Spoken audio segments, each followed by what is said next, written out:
Guys, I have a confession. I'm feeling very nervous right now.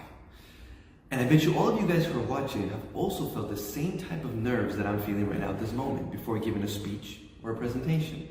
Now, I want to give you guys right now the tips and techniques that I personally use. I've implemented in my own speeches in the past, and that I continue to use to this day to help me decrease all those nerves. So then the message I really want to give to the audience can really hit them hard. Now, of course, there's many techniques out there, like, you want to pump yourself up with music or with comedy, or get there on time so you can practice, which are great tips. But the most important thing is that you need to warm up your jaw and your tongue. Like any athlete or singer, before they go play a sport or before they go and do a concert, they warm up. They have to warm up their muscles so that when it's time to really play or to really sing, they're ready to go and they're ready to kill it. Same thing, a lot of times speakers, they don't feel like when they're giving that speech or presentation, they don't feel in it, or they feel out of it, or they don't do a good job, is because they're not warmed up. Their jaw muscles, their tongue muscles, it's not warmed up at all. So you need to do simple exercises. For example, what I like to do, I like to stick my tongue out before the speech, maybe like an hour before, and I'll start to draw the letters with my tongue, like A, B, C, D, and so forth. I'll make my tongue go in circles, clockwise and counterclockwise. I'll have my tongue go sideways and diagonally. I'll have my jaw open for 5 seconds, hold it and slowly close it. Then do it again. Do a couple reps and just continue doing this. Also, another cool idea that you can possibly do is actually you can call someone that you know that once you call them, you'll probably speak to them for at least half an hour. Call them up, speak to them, and as you're doing that, you're speaking, you're engaging, you're talking a lot. And also, you're also warming up your mouth, the tongue, the jaw muscles. So once you get on that stage or you're in front of that group of people, you're ready to go. You're all warmed up. These are great exercises that you can do. Now, this is one thing you can have in your repertoire to help you feel less nervous.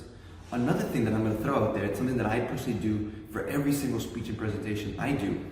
And I'm going to say that this could go more for the fellows, for the people, that when they go give a presentation or a speech, they're so nervous that they begin to stutter. Not everyone, when they feel nervous, not everyone begins to stutter. Some people do, some people don't.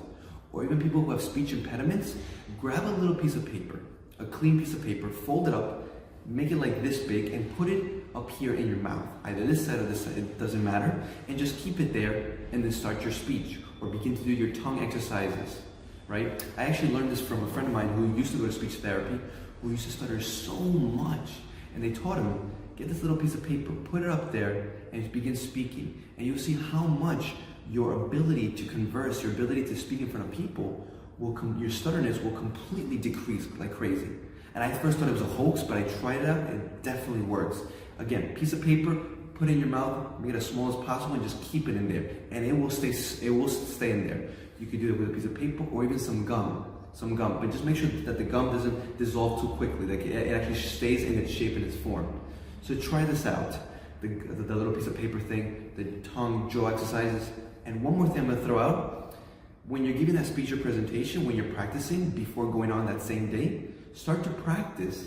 And as you're saying the words, see each word or even each letter if you can in big red letters or whatever color you want. But see images, don't see words. Us as humans, we're more visual, and we remember things more if we see it visually. So if you're saying the word cat or house, imagine a cat or a house in your head as you're saying each word. Again, I'm not saying all these techniques are going to help you or they're all going to work for you, but if just one of them puts you in the right direction, or one of them helps you decrease your nerves, I'm telling you guys have an amazing tool you can use to decrease your nerves. Guys, I would really appreciate if all of you write your comments on what I said today, like, subscribe, follow me. I would really appreciate you guys. Thank you guys so much, and of course, till next time.